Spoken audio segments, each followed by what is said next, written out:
ભાગ 6 page number 262 પ્રસંગ ચાલે છે પાનાચંદભાઈ ગાંધીનો. એમાં આગળ આપણે કેરીની વાત જોઈ છેલ્લે આગલી ક્લિપમાં. પછી એની ઉપરથી આ સેવક ભૂમેલ ગુરુકુળમાં કેરીની એક હરિભગતે મોકલીની વાત કરે છે હવે આગળ. એટલે એ યુવાન છોકરાએ કેરી મોકલી. એટલે મેં ભાવમાં શું પૂછવાનું, એને મોકલવાની હતી, સેવા કરવાની હતી. એટલે મેં કંઈ ભાવ તમને કંઈ પૂછ્યું નહીં. એ કે હું કેરી મોકલું છું કે હા કેરી મોકલે કેટલી કિલો મોકલે? 2 કિલો મોકલે. અમે અહીંયા કંઈ 1 જણાને 2 જણાને 1.5 જણા એવું માણસો એટલે મોકલે કેટલી? હા એટલે કાંઈ મેં તો પછી બહુ આગ્રહ કર્યો એટલે હા પાડી દીધી. કેટલી મોકલો છો ને કેટલો ભાવ છે શું છે એ કાંઈ પૂછ્યું નહીં. એ પૂછ્યું નહીં એટલે મારી ભૂલ હોય કે જે કયો એ, પણ મેં કંઈ પૂછ્યું નહીં અને એને કેરી મોકલી. અને પછી કંઈક ફોન કરતાં વાત થઈ કે ખરાબ કેરી હોય તો આમ કહેતા સુધી કાઢજો આમ છે તે બધી કંઈક વાત થઈ. પછી ગણતરી કરીને કેરીની ભાવતાલનું બધું હા બસ યાદ આવી ગયું. હવે જે કેરી મોકલી હતી ને સીધા એ કેરીના માલિક સાથે મારાથી બધી વાત થઈ. બરાબર, એના ફોન નંબર મેં કહ્યું એટલી કેરી આમ છે તેમ છે બધી વાતચીત થઈ. તો એને વાતમાં એવા વાત કરી કે આ કેરી ગણતરી આવે ડઝન ઉપર આવે અને એક કેરીના 80 રૂપિયા. એક કેરીના 80 રૂપિયા, એક કેરીના, કિલોના નહીં. પછી મેં તો ઓલા ભગતને ફોન કર્યો. પછી તો બીજું તો શું થાય કેવું હતું કીધું. મેં કીધું આટલું બધું મોટો ખર્ચ ન કરે, તમે નાના માણસ હો કીધું. આ બરાબર, એ કેટલી 2 બોક્સ હતા એમાં કેટલી કેરી હતી કંઈક ડઝનના હિસાબે હતી કંઈ મને ખબર નથી હતી કાંઈ. એમાં 500 તો કેરી બગડેલી નીકળી હતી. પાછા બીજે વર્ષે એને ફોન કર્યો. મેં કીધું નહીં ખબરદાર, બિલકુલ નહીં એટલે નહીં, મોકલતા જ નહીં કીધું. આવી કેરી અમારે ખવાય ભલા માણા. હા અહીંયા અમારે કેરી પાકશે દીદી ખાઈ લેવું કીધું. હા બોલો હવે આ હરિભક્તોને આવો ભાવ હોય બોલો ભાઈ કાંઈ ન હોય. ને કેરી પાછી હાકરને ઓગાળીને રસ ભર્યો ને એવી કેરી હો પાછી. હા તો પછી બીજી વખત થાય મોકલજો આજ ફરી 4 બોક્સ મોકલજો એમ જ કહી ને. ના એવું ન કહેવાય.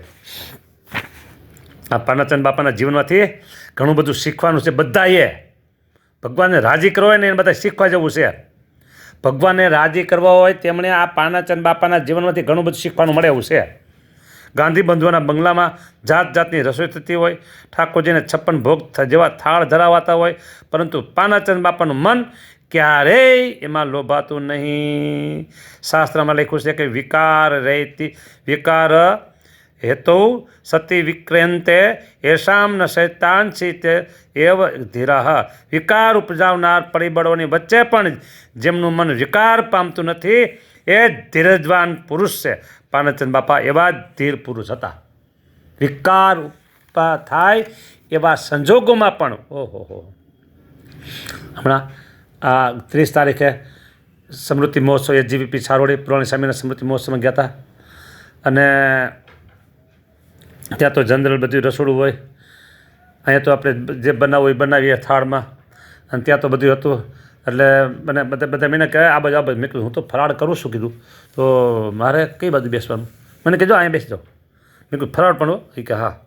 ત્યાં તો સામે બધા અહીંયા બધા નાના સંતો બધા હેતવાળા બધા સંતો સીધા શિખંડ લઈને આવ્યા. કેટલો આપું કે? મેં કીધું 500 ગ્રામ તો મૂકી દો કીધું. પછી બાકી ઘટશે તે પછી માગે છે કીધું. અરે રમેશમાં એમ કીધું શ્રીખંડ વિચાર કરો. એટલે એને સમસો બધા આપ્યો. પછી મેં બસ થઈ ગયો 500 ગ્રામ. તો આ બીજી વખત આવ્યા. મેં કીધું પહેલી વખત 500 ગ્રામ લીધું, હવે આજ ફરી 50 ગ્રામ દો કીધું. 1 મિનિટ કાઢી નાખો. આ પીરસનારા સંતો રમોજી સંતો બધા હતા. હા એટલે આવી રીતે વિચારો કે ન ખાવું હોય તો પછી એમ થાય કે હવે આપણે કાયમ ક્યાં ખાવો શ્રીખંડ. તો આજે આવ્યા છે મહેમાન થયા છે લઈ અરે અમે તો લઈ લીધો હતો ભાઈ. હા પછી ઘણી બધી કાંઈ મીઠાઈ હતી, ઓલી હતું.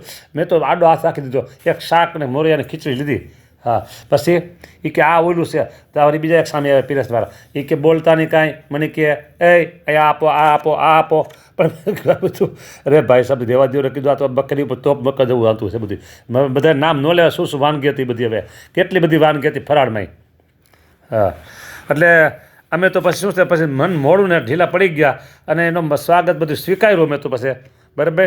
અહીંયા ગાંધી બંધુમાં વાત એવી છે કે વિકાર ઉપજાવનારા પરિબળોની વચ્ચે પણ જેમનું મન વિકાર પામતું નથી એ ધીરજવાન પુરુષ છે. પાનચંદ બાપા એવા જ ધીર પુરુષ હતા. આપણે તો એક દિવસ હતો એટલે પછી એનું આગતા સ્વાગતા બધી સ્વીકાર લીધી હતી. હા, ગરીબ હોય અને સાદાઈથી રહેવું પડે એ તો લાચારી છે. જો ગરીબ હોય અને સાદાઈથી રહેવું પડે એ લાચારી છે, પરંતુ શ્રીમંત હોય અને સાદાઈથી રહેવું એ સાધના છે. એટલે હું આમ સાદાઈથી રહેતો મારું થોડાક એ મારી લાચારી નથી હો. હા, ઘણું બધું ફરાળમાં બની શકે ને આવડતું હોય અડધું પડધું પોણું ભાગ આવડતું ને શીખી હોતી જાય ન આવડતું હોય તો પણ એમ કે ભાઈ આપણે સાદું એમાં સારું સાધુ ને સાદું બસ એ બે હરખા બસ એ માની અને સાદામાં બસ હાલો આગળ. ગરીબ હોય અને સાદાઈથી રહેવું પડે એ તો લાચારી કહેવાય. બરાબર. આ તો દોમ સાહેબી હોય, શ્રીમંત હોય અને છતાંય એકદમ સાદાઈથી રહેવું એ એની સાધના છે હો. હા, ખાવા ન મળતું હોય. હા, પછી મારે એક દિવસ એ છારોડી ગયો ને ત્યાં મને કે આમ હવે આટલી ઉંમર થઈ એકાદો ચેલો કરો કે એટલે મને કે મેં કીધું કેટલાય આવીને વહી ગયા. હા, મેં કીધું હવે મારે એને સાચવવા કેમ? હું બાફેલું ખીચડું મોરિયાની ખીચડી બાફેલું ખીચડું કોઈ ન ખાતા હોય, કાં ખાય ગાય કાં ખાય હું, બીજો ત્રીજો કોઈ અડે નહીં. હવે આમાં કોઈક નવો મુમુક્ષ જોઈને ભાગી જાય. કીધું કે આ સ્વામી કંઈ ખાતા નથી, આપણે શું ખવડાવશે? કીધું હાચ વાત એવી છે. કેટલાય આવીને વહી ગયા. હજી સુધી એક સાધક એવો નથી એવો કે બસ આપણે ખાલી પેટનો ખાડો પૂરો કરવો છે, જે હોય તે હાલશે, બાકી મારે તો તમારે ભેગું રહેવું જ છે. આવો કોઈ નથી એવો. મારું જોઈને જ ભાગી જાય છે. હા, ખાવા ન મળતું હોય અને ભૂખ વેઠવી પડે એ લાચારી છે. ખાવાના કોઠાર ભર્યા હોય, શરીર સંપત્તિ સારી હોય છતાં તપપરાયણ જીવન જીવવું એ સાધના છે. શરીર સંપત્તિ સારી હોય છતાં તપપરાયણ જીવન જીવવું એ સાધના છે. એ તમને કહું ને, SGVP છારોડી ગુરુકુળમાં આવા કેટલાય સંતો છે હો. હા, કેટલાય સંતો છે. કેરીની સિઝન આવે એટલે 4 મહિના નિયમ. શું નિયમ? કેરી નહીં ખાવાની. ઉનાળો બરાબર સિઝન પાકે કેરી નિયમ લઈ લે લ્યો. હા છે, ઘણા સંતો એવા છે આવા ટેકીલા. હા, ખાવા પીવાની બાબતમાં ટેક રાખવાવાળા નથી એમને એવો છે. હા, તમે આ પછી વાંચું છું હું કહું આ દોમ સાહેબી છે બધું એવું નથી હો. આ ઠાકોરના થાળ એવા થતા હોય પણ સંતો બધા સાધનિક સંતો નવા સંતો હોય ને એ બહુ નિયમપરાયણ છે. આમાં વાહન હોય નહીં અને પગે ચાલવું પડે એ લાચારી છે. છતે વાહને પદયાત્રા કરવી એ સાધના છે. ભગવાને પાનાચંદ બાપાને સર્વે વાતે સુખી કર્યા હતા છતાં તેઓ સાધનામય જીવન જીવતા હતા. વિશેષ મહત્ત્વની વાત એ છે કે અઢળક ધન સંપત્તિનો મદ એમને સ્પર્શી શક્યો ન હતો. વાહ રે વાહ પાનાચંદ બાપા! અઢળક ધન સંપત્તિનો મદ હો. ભલાને ગોથા ખવડાવી દેશે. અમે જોઈ છીએ ત્યારે નજરે. હા, ઉંમર નાની કહેવાય નાના અને આ ધન સંપત્તિ મળી ગઈ હોય, કોન્ટ્રાક્ટ રાખતા હોય, આ છે તે છે, બિલ્ડર બન્યા હોય પણ તે કરતા હોય અને આ ધન સંપત્તિ થઈ ગઈ હોય, એ બોલતા હોય, ચાલતા હોય, હાલતા હોય, ફેરતા હોય, કહેતા હોય અને દબાવતા હોતા હોય પાછી મારે જવાના. હા, બરાબર. આ તો મારી પ્રેક્ટિકલ વાત તમને કહું. મધ છેડા વગર રે નહીં, ખબર છે? પાનાચંદ બાપા એમાં બાકાત હતા. વિશેષ મહત્વની વાત એ છે અઢળક ધન સંપત્તિનો મદ એમને સ્પર્શી શક્યો ન હતો. રામાયણમાં ભગવાન શ્રી રામચંદ્રજી લક્ષ્મણજીને કહે છે, ભરત હિ હોય ન રાજમહુદુ બીધી હરિમર પદ પાઈ. હે લક્ષ્મણ, બ્રહ્મા વિષ્ણુ અને મહેશની પદવી મળે તો પણ મારા ભરતજીને રાજમદ સ્પર્શી શકે એમ નથી. લ્યો, વાહ ભરતજી વાહ! ભગવાન શ્રી રામચંદ્રજી વનમાં રહેતા હતા. ભરતલાલજી રાજમાં રહીને પણ વનવાસી જેવું જીવન ગુજારતા હતા. રામાયણમાં ગોસ્વામીજી કહે છે, તેહી પુર બસત ભરત બિનુ રાગા ચંચરી કરજીમી ચંપક બાગા. અયોધ્યાકાંડ. ચંપાના વનમાં ભ્રમર જેમ અલિપ્ત રહે છે. ચંપાના વનમાં એ જ રીતે ભરતજી રાજમાં નિર્લેપ રહેતા હતા. ચંપાના ફૂલ ઉપર ભમરો બેસતો નથી. એટલે એમ કીધું. પાનાચંદ બાપાની સ્થિતિ પણ એવી જ નિર્લેપ હતી. તેઓ કરવા ખાતર થોડો વ્યવહાર કરતા, પણ એમને વ્યવહારનું બંધન ન હતું. એમની નિર્લેપતા સૌને ઉડીને આંખે વળગતી. ભુલેશ્વર મંદિરે દર્શને જવું, શાસ્ત્રનું વાંચન કરવું અને સ્વામિનારાયણ મહામંત્રનું ભજન કરવું એ જ એમનું જીવન હતું. વાહ રે વાહ પાનાચંદ બાપા, એ થોડું થોડું દેજો બધાને. હા, જે કોઈ તમારું જીવન વાંચે ને એની ઉપર થોડી થોડી અમી દ્રષ્ટિ તમે કરજો. અક્ષરધામમાં ભગવાનની મહારાજ સ્વામિનારાયણ ભગવાનની મૂર્તિમાં બિરાજમાન થતા તમે થોડું થોડું આ બાજુ આપજો. હા, આ તમારું જીવન જે વાંચે છે એને આપજો, અને કથા કરે છે એને ખાસ આપજો તમે. હા, બીજું તો આપણે શું કહીએ એની પાસેથી. હા, એની પાસે જે હતું એ આપણે માગ્યું. અને જો ભાઈ, હું સ્વાર્થીલો નથી હો, મારે એક માટે મેં નથી માગ્યું. મેં એવું કીધું કે આ સેવક કથા કરે એને તો તમે આપજો જ, પણ કથા જે સાંભળે ને, તમારા જીવનની કથા સાંભળે ને એને એવું પવિત્ર જીવન આપજો. હા, ભરતજી કેમ નિર્લેપ રહ્યા એવી રીતે, બરાબર. અને તમે જેમ જોશો નિર્લેપ રહી ગયા એવી રીતે રહેવાની બળ, શક્તિ, ઐશ્વર્ય એવું આપજો તમે. પાનાચંદ બાપા મહારાજને કંઈ મહારાજ પાસેથી તમે અપાવજો. હા, તમે મહારાજને પ્રાર્થના કરો, મહારાજ આ બધાને થોડું થોડું આપી દો બસ.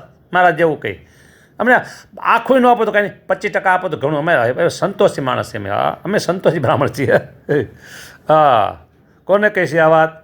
પાનાચંદ બાપા તમને કહીશી, અને તમે મહારાજને કહો, બરાબર. બસ. પૂજ્ય ગુરુદેવ ધામમાં પધાર્યા એ પહેલાં મુંબઈના હરિભક્તો આગ્રહ કરીને સ્વામીને મુંબઈ લઈ ગયા હતા. સ્વામીએ ધામમાં જવાનો સંકલ્પ કરી લીધો હતો, એટલે તેઓ મુંબઈ વિશેષ રોકાવાને બદલે રાજકોટ પધારી રહ્યા હતા. એ સમયે ભક્તરાજ પાનાચંદ બાપા અત્યંત દિલગીર થયા. એમના અંતરમાં અવાજ ઉઠતો હતો કે સ્વામી હવે આ લોકમાં નહીં રહે. આવા વિચારથી એમની આંખોમાં આંસુ આવી ગયા. સ્વામીએ એમને આશ્વાસન આપતા કહ્યું, પાનાચંદભાઈ, આપણે તો મનથી સદૈવ ભેગા છીએ. અમે ધામમાં જશું પછી 5 વર્ષે અમે તમને મહારાજને લઈને તેડવા આવીશું અને ધામમાં લઈ જઈશું. લ્યો, વિચાર કરો, કોણ આવી વાતો કરે? કયો કે ધામમાં ગયા પછી 5 વર્ષે અમે આવશું. ગુરુદેવે કહી દીધું ને. હે, નડિયાદના રામજીભાઈ પીઠળિયા આ વાતના સાક્ષી હતા. આ અંગે રામજીભાઈએ સ્વહસ્તે લખેલો કાગળ આ પ્રસંગનો બોલતો પુરાવો છે. વાહ! ભક્તરાજ પાનાચંદ બાપાના ધર્મપત્ની મણિબા પણ મહાન ભક્તરાજ હતા. શ્રીજી મહારાજ એમને દર્શન દઈને ધામમાં તેડી ગયા હતા. અહીંયા પાનાચંદ બાપાના જીવન પ્રસંગો પૂરા થાય છે. જય સ્વામિનારાયણ. વાલા ભક્તો, જોયું ને ગ્રહસ્થાશ્રમ કેવું જીવન જીવે છે. અમે ત્યાગાશ્રમ સાહેબ છતાં અમારે એને વંદન કરવા ઘટે હો. અહીંયા જોવાય નહીં અમે ત્યાગી છે ને ગ્રસ્ત એમ જોવાય નહીં. એ ખાલી ગ્રસ્થ આશ્રમમાં ગ્રસ્થના કપડાં જ હતા. બાકી માયલો આત્મા તો એક મહાન સત્પુરુષ જેવો હતો. બ્રહ્માનંદ સ્વામી કહે છે, તું ભૂલી સમા દોડે ભગવે હે જડ બુદ્ધિજી, પ્રભુ પદને ઈચ્છે તો કર સંતનું પારખું. આહા, જબરજસ્ત વાતો, જબરજસ્ત વાત. આહા. એ જો ભાઈઓ, હું તો ભગવાનનો મોટો આભાર માનું છું. બીજો આભાર મારા ગુરુદેવનો માનું છું. ત્રીજો આભાર અમારા પુરાણી સ્વામીને માનું છું. ચોથો આભાર જોગી સ્વામીને માનું છું. 5મો આભાર મોટા મોટા વડીલ સંતોનો માનું છું. 6ઠો આભાર અત્યારે વર્તમાન સમયે મોટા સંતોનો માનું છું. કેટલાકનો માનું હવે? 7મો, 8મો, 9મો, 10મો બધાના આભારો માનું છું. બરાબર. આ સેવક ઉપર ભગવાનની એવી કૃપા છે, જાજુ તો નહીં, પણ શ્રીજી મહારાજ રાજી થાય ને એમ અમે રહીએ છીએ. શ્રીજી મહારાજ રાજી થાય એમ અમે રહીએ છીએ. આટલી કૃપા ભગવાનની અમારી ઉપર છે. એને એટલે હું કહું છું કે મોટા મોટા સંતો અને ગુરુદેવ અને ભગવાન સ્વામિનારાયણનો આ રાજીપો છે, મોટા મુક્તોનો રાજીપો છે. એટલે અમને તો વાંધો નથી, પણ ભાઈઓ, જો છેલ્લો જન્મ કરવો હોય, આત્યંતિક કલ્યાણ કરવું હોય, મહારાજની મૂર્તિના સુખ ભોગતા થવું હોય તો થોડું થોડું તમે ચેતતા રહેજો. હું તો તમને ત્યાં સુધી કહી દઉં, ખબરદાર એમ તમારે કહી દેવાનું, રસોડાની બાબતમાં મન પાસે નહીં બને. હા આવું ચટાકેદાર ખાવું ત્યારે ઓહો આ ચટાકે નવા શબ્દ આવ્યો ને એટલે મને પાછું વિદ્યુત યાદ આવી ગયો.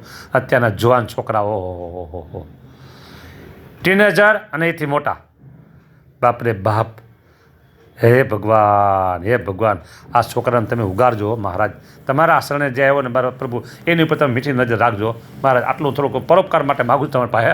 બિચારા છોકરા ખાવા પીવામાં ગમે તેમ કરો ને પછી અમે કહેવાય એટલે બહારનું ન ખવાય તો કે અમે અહીંથી લઈશું. અરે ભાઈ અહીંથી લ્યો કે ત્યાંથી લ્યો પણ બહારનું ન ખવાયો. ઘરે બનાવીને જમે ભગવાનના થાળ જમો. જય સ્વામિનારાયણ. બધા નથી કહેવું આટલું ઘણું બાળકોને માટે મેં મહારાજ માટે પાછું માગી લીધું છે. મહારાજ તમે બાળકોને પણ હવે તે રાજી કરજો. જય સ્વામિનારાયણ.